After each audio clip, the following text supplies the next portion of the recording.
তো নমস্কার বন্ধুরা, আমরা কলকাতায় গিয়ে খেলাম কি আর কোথায় খেলাম সেটাই আজকে দেখাবো। তো আমরা মেট্রো রেলে পৌঁছে গেলাম কলকাতায় আমাদের জিনিস যেটা নেওয়া ছিল গিম্বেল RS4 নিয়ে আমরা নিয়ে নিলাম।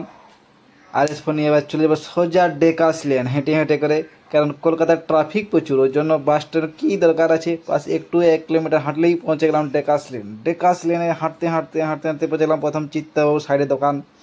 যারা চিকেন স্টু আর ব্রেড টোস্ট খেতে পছন্দ করে তার চিত্তবাবুর কাছে খায়। আমরা একটু আজকে যাব অরুণদার দোকানে খাবো পোলাও, বাসন্তী পোলাওর সাথে খাবো পনির ভর্তা।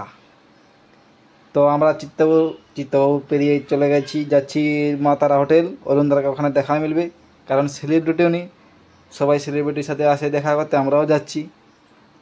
তো ওখানে গিয়ে পৌঁছে আমরা সবাই নিয়ে নেব পোলাওর সাথে পনির ভর্তা। আর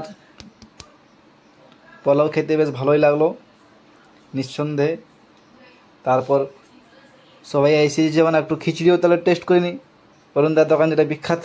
তো খিচুড়িও তার সাথে লাস্টে এক প্লেট নিয়ে নিলাম, সবাই একটু একটু করে খেয়ে নিলাম। খিচুড়ির সাথে নিলাম পালং পনির, যেটা অরুণদা বলে পলঙ্কন পনির।